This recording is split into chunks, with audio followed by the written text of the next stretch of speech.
Kiểm điểm 2 tổ trưởng clip, tổ công tác phường kiểm tra tổ công tác công an Vũng Tàu. Lãnh đạo Vũng Tàu cho rằng đây là hành vi ứng xử thiếu kiềm chế, thiếu chuyên nghiệp của 2 cán bộ đứng đầu 2 tổ công tác đã làm ảnh hưởng tới uy tín Đảng bộ thành phố, công an và phường. Sáng ngày 30 tháng 8, thành phố Vũng Tàu tổ chức họp báo thông tin vụ việc tranh cãi giữa 2 tổ công tác kiểm soát phòng chống dịch của phường 4 và tổ công tác liên ngành do công an thành phố làm trưởng đoàn, đăng tải trên mạng xã hội gây xôn xao dư luận 3 ngày qua. Lãnh đạo phường yêu cầu kiểm tra người ứng xử chưa đúng với mình. Tại cuộc họp báo, ông Trần Đình Khoa, Bí thư Thành ủy thành phố Vũng Tàu thông tin, ngày 26 tháng 8, bà Trần Thị Bích Vân, Bí thư Đảng ủy, Chủ tịch Ủy ban Nhân dân phường 4 đi kiểm tra trên địa bàn phường.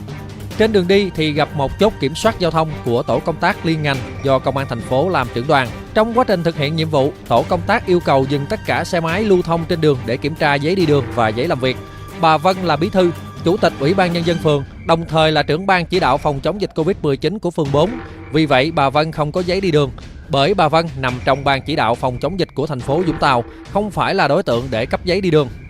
Tuy nhiên, khi kiểm tra hành chính, có thành viên của tổ công tác không phải là công an mà là người của Trung tâm Quản lý và Hỗ trợ Khách Du lịch thành phố Vũng Tàu tham gia tổ công tác, có ứng xử chưa đúng mực đối với bà Vân. Vì vậy, bà Vân có phản ứng lại. Khi đó, Trung tá Chu Văn Khánh, tổ trưởng, có tới và đã giải quyết cho bà Vân đi. Vụ việc nếu chỉ dừng lại ở đó, nó cũng chỉ là một vụ việc do các bên không hiểu nhau. Nhưng sau đó, chiều ngày 27 tháng 8, khi bà Vân cùng tổ công tác của phường 4 kiểm tra tại số 66 đường Bà Triệu, phường 4, nơi có một điểm phong tỏa mới được dỡ bỏ, nên với tư cách trưởng ban chỉ đạo phòng chống dịch của phường, bà Vân đi kiểm tra.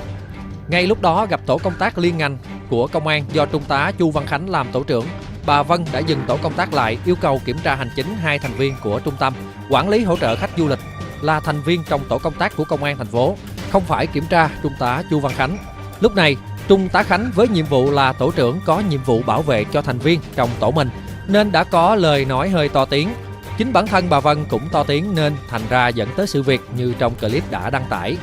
Clip này được một thành viên tổ liên ngành quay và phát tán lên mạng xã hội. Điều này vi phạm các quy định của thành phố, Bộ Thông tin Truyền thông về việc đưa thông tin phát tán trên mạng xã hội. Hành vi ứng xử thiếu kiềm chế, thiếu chuyên nghiệp. Theo ông Trần Đình Khoa, Bí thư Thành ủy Vũng Tàu, chúng tôi nhận định đây là hành vi ứng xử thiếu kiềm chế, thiếu chuyên nghiệp, không có thái độ cầu thị, không lắng nghe của 2 cán bộ đứng đầu 2 tổ công tác. Điều này làm ảnh hưởng tới uy tín Đảng bộ thành phố Vũng Tàu nói chung, Đảng bộ công an thành phố phường 4 nói riêng. Theo ông Khoa, qua sự việc này, thành phố cũng rút kinh nghiệm hết sức sâu sắc về thái độ hành xử của đội ngũ cán bộ mình. Trong thời gian tới, thành phố sẽ củng cố lại kỹ năng ứng xử của tất cả cán bộ, công chức viên chức để không xảy ra một vụ việc như vậy lần thứ hai. Siết chặt việc cung cấp thông tin lên mạng xã hội. Ông Trần Ngọc Hà, trưởng ban tuyên giáo Thành ủy Vũng Tàu trao đổi thêm, qua làm việc với 2 tổ công tác của phường 4 và tổ công tác liên ngành do công an thành phố trưởng đoàn, khẳng định rằng cả 2 tổ đều thực hiện đúng chức năng, nhiệm vụ theo kế hoạch trước đó. Vấn đề ở đây là sự xung đột về chồng lấn, chưa thống nhất về chức năng, nhiệm vụ, công tác tuần tra kiểm soát địa bàn của 2 tổ công tác, thái độ hành xử chưa đúng mực dẫn tới sự việc đáng tiếc không mong muốn như trên.